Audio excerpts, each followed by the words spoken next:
Siyempre yung inaasahan ko na mangyayari ay yung madiin siya sa kung anong ginawa niya. Kasi kami po mismo yung nakakakita kung ano, ng ebidensya na siya po talaga yung mastermind po sa pagkawala po ng kapatid ko. Sana umamin na siya sa kanyang ginawa. Pamilya ng nawawalang guro at beauty queen na si Catherine Camilon, dismayado pa rin umano sa PNP, dahil bukod sa mabagal na paghahanap nito kay Catherine, ay patuloy pa rin daw umanong halata ang pagbibigay pabor nito sa sospek, na si Police Major Alan De Castro.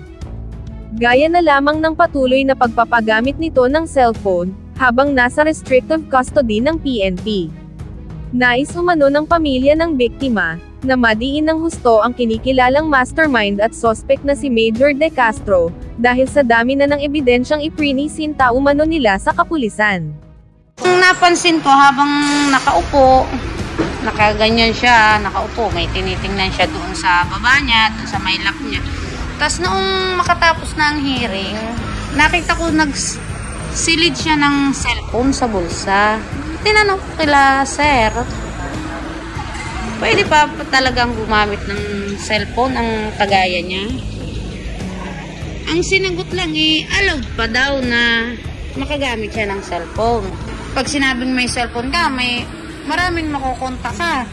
May matatawagan siya, may pwede siyang kausapin. Siyempre nadoon yung takot namin bilang pamilya dahil sinasabi ngang yan nga yung suspect. Samantala, may mga revelasyon naman ang kilalang social media personality, at kinilala bilang Nostradamus at fortune teller na si Jay Costora, kaugnay sa nawawalang si Catherine Camilon.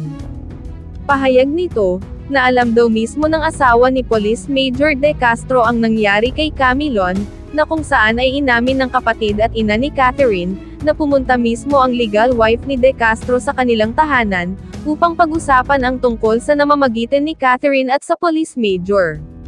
Narito at pakinggan po natin ang mga isiniwalat ni Jay Costora, patungkol sa tunay na nangyari kay Miss Catherine Camilon.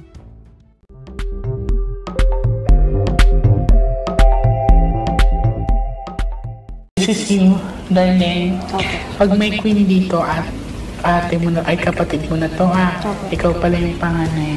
So, ngayon ko lang nalaman na dalawa lang pala sila magkapatid. And si ate at panganay. So, ikaw to. Pag-aalala. Grabe, bibinyahin talaga siya. Sa pinakita sa akin dito, this is travel and distance or paglalakbay. Sa pinakita ng baraha, malinaw na maaaring itinago, ibinyahe siya. Yan. So, may sharp object ito, 7 of hook dart. So, sa pilitan, kung mapapansin nyo rin, mas lamang ang ipit kaysa pula, ibig sabihin na hindi talaga siya okay. Maaaring itinago sa madilim na lugar. Basta ito po, ang flower po kasi pag nahanginan change of direction. So, ibig sabihin, hindi lang isang lugar ang pinagdanan sa kanya.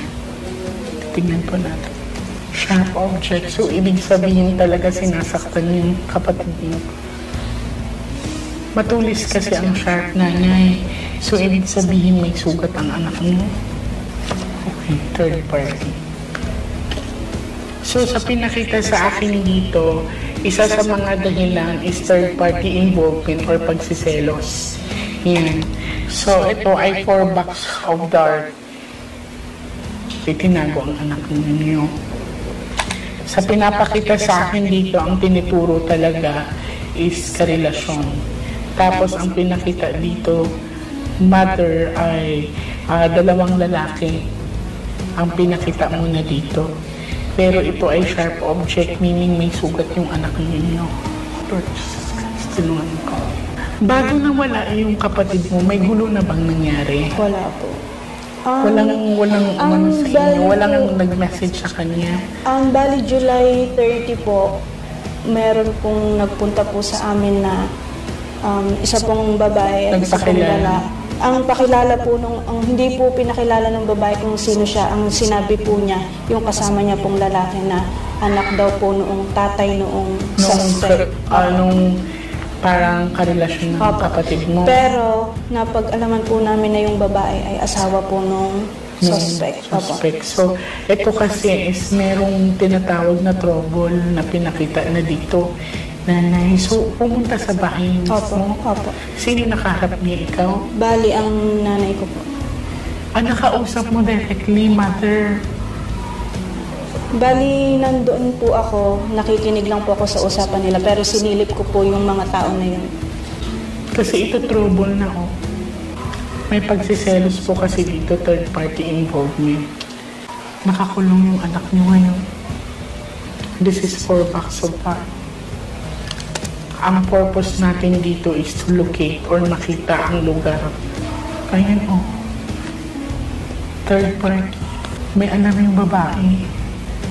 Nagtataka lang ako kasi bakit nagkakaroon pa ng privilege yung suspect? Hindi ba siya kinulong ngayon? Hindi po.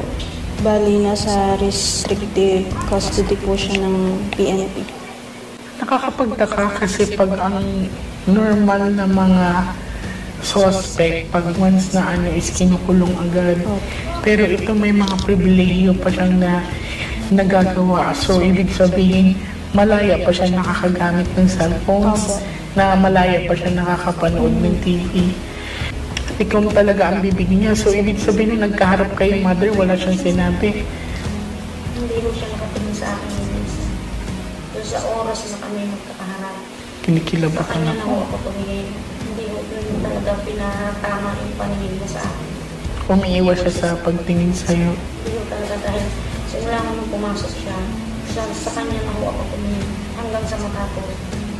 Hindi ko nagtama ang aming paningin. Hindi talaga siya tumingin. Nakakapagtaka po, no, kasi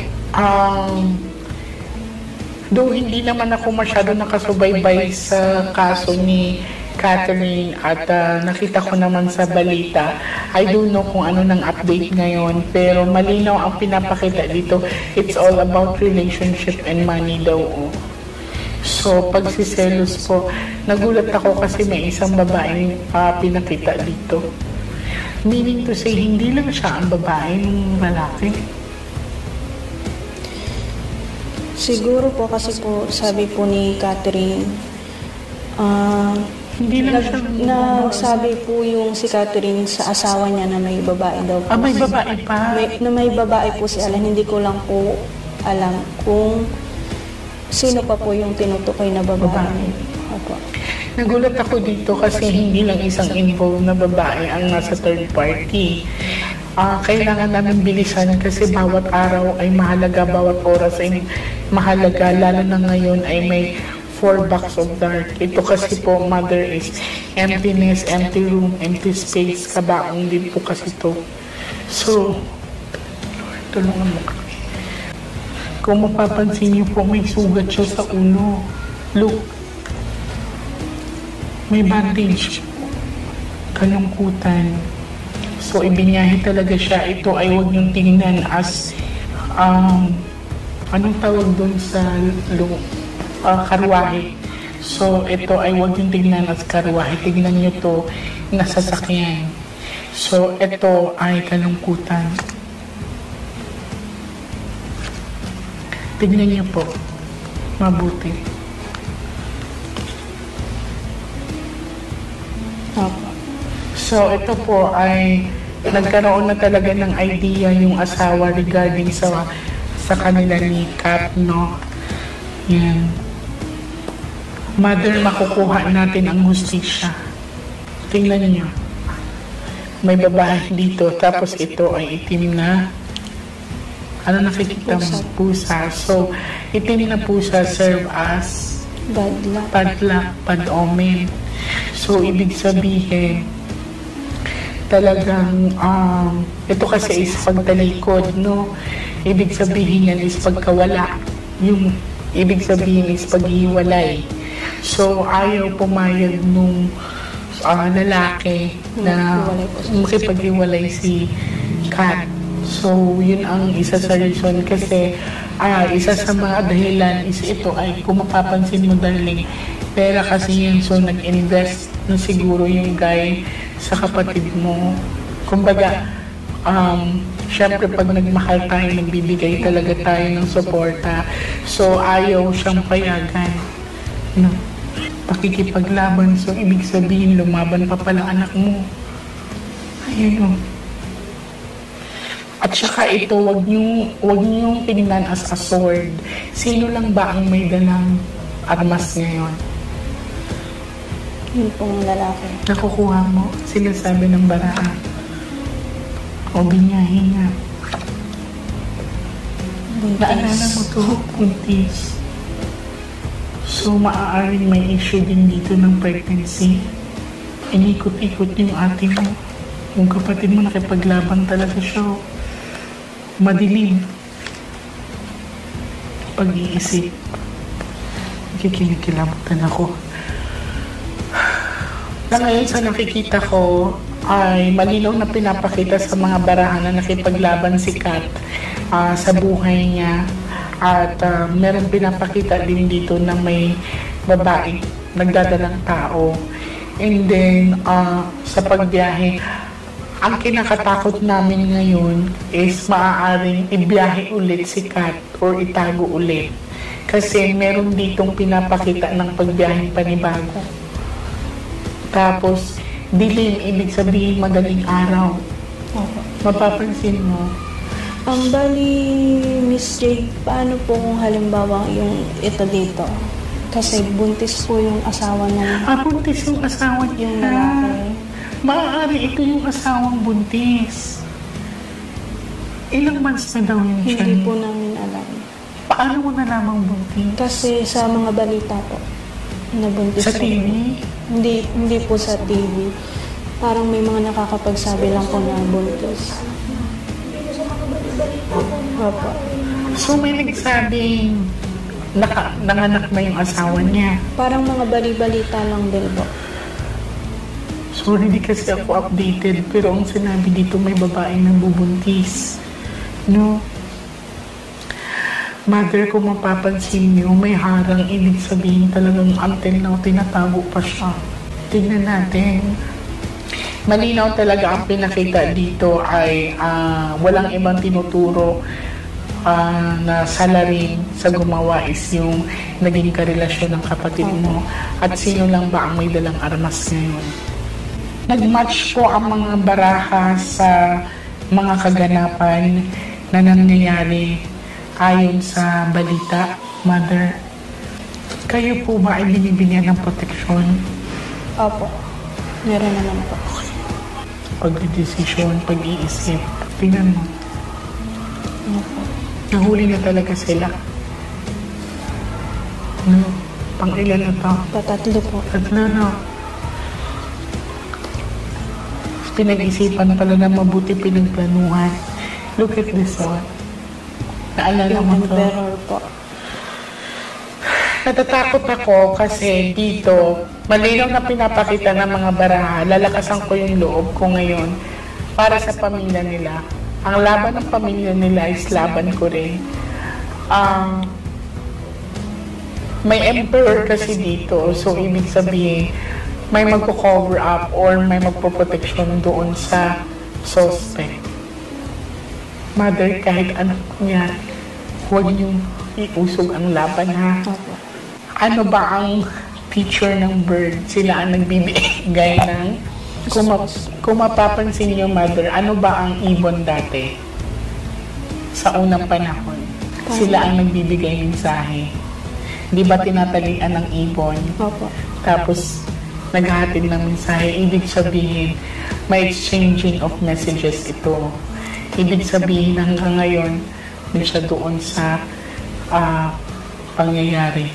Yung pang-spray. Puro pet. Tingnan ko. Ano pong... Kasunduan. Naalala mo yan? Ang pagbagsak. Ito ay sa ngayon sa pinapakita sa akin. So, ang nangyayari pala, ibinyahi si Kat ng madilim or madaling araw. Yan. Tapos, kahit hindi talaga siya makatakas, it's because of may armado, may dalang mga armas yung humawak sa kanya. So, kung mapapansin dito, merong baback up talaga. Okay? So, lakasan niyo yung loob niyo.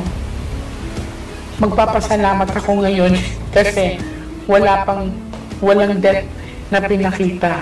So, ang taas ng chances na maaring itinago si Kat sa isang gusali, isang bahay, isang lugar. Sa pinapakita sa akin ng mga baraha, may nakita akong kulay puti na bahay. Para sa iba pang karagdagang mga balita ng Senior Buzz, ay mag-comment lamang po, mag-like at mag-share sa video na ito, at huwag po nating kalimutang mag-subscribe sa aming channel. Maraming salamat po sa inyong panonood.